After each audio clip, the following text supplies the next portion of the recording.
So first of all, we have an air sign in the past. So this is a Aquarius, Gemini, and Libra in your past, also in your present. Aquarius, Gemini, and Libra, also in your future. And then we have a water sign, Pisces, Cancer, Scorpio, and Pisces, Cancer, Scorpio showing up in your future. This is quite interesting. I mentioned in the past that, you keep having this person that comes up, the Queen of Swords. So the theme for this week here is you kind of need to look at what is really, really giving you that emotional fulfillment, okay? And in your spiritual advice position, we have here the Hermit in the reverse position. The Hermit in the reverse is like not looking in the right place, looking for love in the wrong places, barking up the wrong tree, making associations and connections with people who might not give you that emotional fulfillment that you're looking for, or looking at a situation where you're looking at the wrong things and you're not finding the right solutions, or you are refusing to kind of confront or face the truth or looking at the bigger picture in a situation. You have in your past an air sign, Aquarius, Gemini, or Libra. This is someone who's very, very clear with their communication. And Taurus, I know that it takes you a really long time to put your trust in another person. That is the nature of all fixed signs. It takes you a really long time to open up. And I also honestly feel like some of you could be overly suspicious of people who are such straight shooters. And if someone is too straightforward, I feel like you don't trust it, and you feel as if they have ulterior motives, or you feel like they're being too foolish by being so straightforward. However, this is something for you to really try on for size.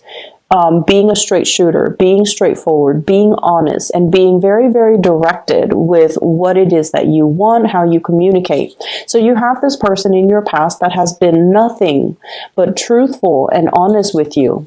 And for whatever reason, because they're so truthful and honest, there might have been harsh words exchanged between you and this person. And because they're like this, whereas you do keep everything close to your chest and you don't really reveal, your deepest, darkest secrets, your deepest, darkest fears, your desires, and going after what you want, it has created this emotional rift between you and another person. The Six of Cups, this is a soulmate type of a connection. This is a connection with another human being in which we both are forced to learn, to grow, and to adopt one another's ideas, okay? It can be very difficult because one person wants the upper hand, okay? One person is wanting to give the affection, and then the other person just needs to receive it. So I feel like from this card, the energy is you should be grateful for everything that I'm doing for you, keeping scores in relationship. And one person wants the upper hand. They want to be the giver. They want to be the pursuer. They might even want to be the person that the other person give thanks to. So I feel like there are giving, the energy of giving with strings attached, or doing things because we want something out of it rather than doing things from the goodness of our hearts. And I feel like you're dealing with somebody who might have asked you for a lot of things. They might have made like heavy demands on you. And then over time, you feel like you might have been used. You feel like they're not being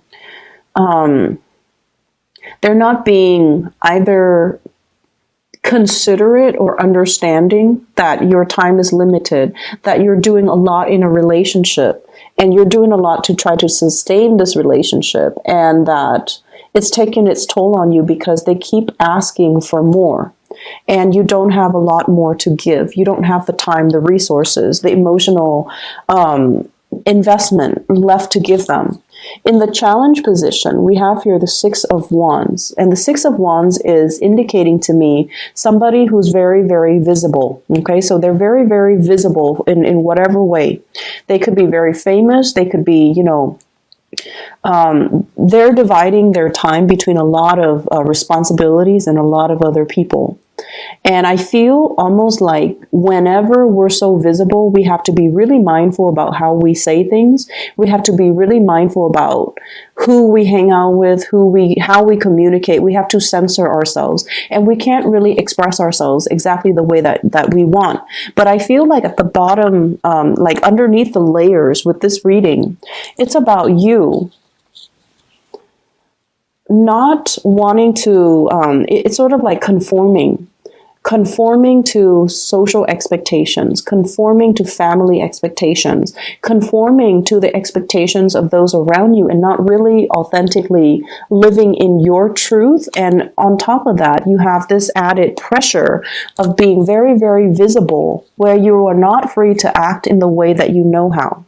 So the foundation here, we have the Emperor, which once again echoes the same theme. This is a person in a position of authority, and they're not going to overturn, years of tradition. They're not going to overturn a work environment. They're not going to be able to freely act because it's going to affect everything around them. So I feel like in a way, you're kind of like this pillar of strength and stability. You keep the work situation, you keep the environment, you keep the home unit afloat.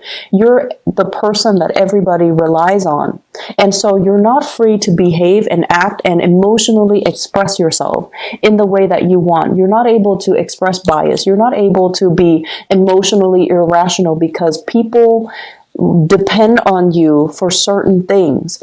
And so when you're dealing with this person, possibly the air sign, who wants you to emotionally express, who wants to connect with you, who wants a lot more attention from you, I feel like you are distancing yourself, mainly because the situation, the communication has been too emotionally draining. And then I'm also sensing as well, this person came into your life at a point when you might have had an emotional falling out with another person. So I have here a water sign, Pisces, Cancer, or a Scorpio, someone that is withholding their affection, or they are making very heavy emotional demands on you when you're not able to reciprocate. And I feel like you are caught between two people here, and it's like being caught between a rock and a hard place. One person sees you as someone who's not capable, and the other person really boosts your self-esteem and makes you feel like you can achieve greatness, okay? I honestly don't know which is which, but I do feel like this air sign, straightforward, and this water sign might be a little bit clingy, codependent, and they're very loving. Water signs are incredibly nurturing, loving, but they're also very emotionally demanding on you, on the people that they love. And so I feel like one person boosts you up, the other person might tear you down. And it's not, the fact is, I feel like there's a switcheroo, there's like a switch in the energies, okay? Because this is upright, but in the outcome position, it's in the reverse. And then this is in the reverse, in the outcome position, they have redeemed themselves and they're moving upright. So it's quite interesting the way that the energy plays out. In your advice position, we have here the Hermit. And this fell out, I believe, for Aries too. So I'm going to clarify for you because I want to see what this is relating to. What are they not seeing, and what do you want them to know about their spiritual advice? Okay, so we have here the King of Pentacles. This is somebody who cares about earthly possessions, who can be a little bit on the materialistic end, and who cares about financial stability. So Taurus, you are the, I want to say like, when your financial foundation is very, very rocky, I feel like you heavily identify your self-esteem, your competence, and your confidence level greatly with the financial resources that you own. And when it's we have as well the Three of Wands in the reverse. It's almost like you're dealing with a different type of a person.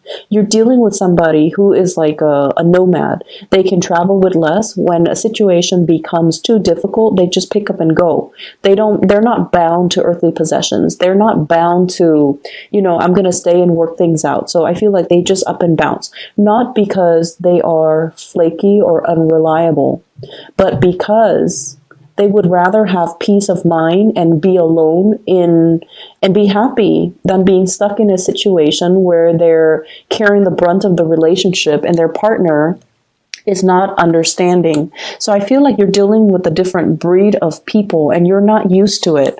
So with the Hermit in the reverse is you're not seeing this situation for what it is. The other person doesn't care about how much money you make. They don't care about you being stable. They see you as an equal partner and they see you on the same level playing field as them. So they're not going to care how much money you have in the bank.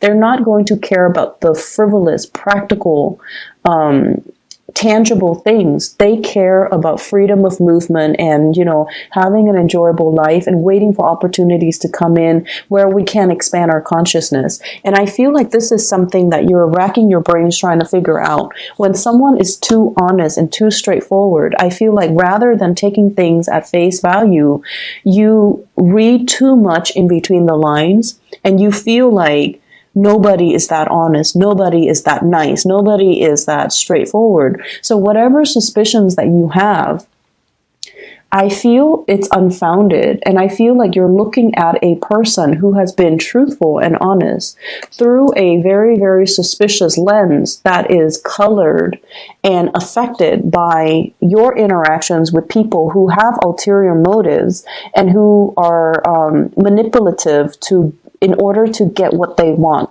So looking at the value in the right person and trusting in the right person and, seeing people for who they really are. I feel like that's the major spiritual advice coming through.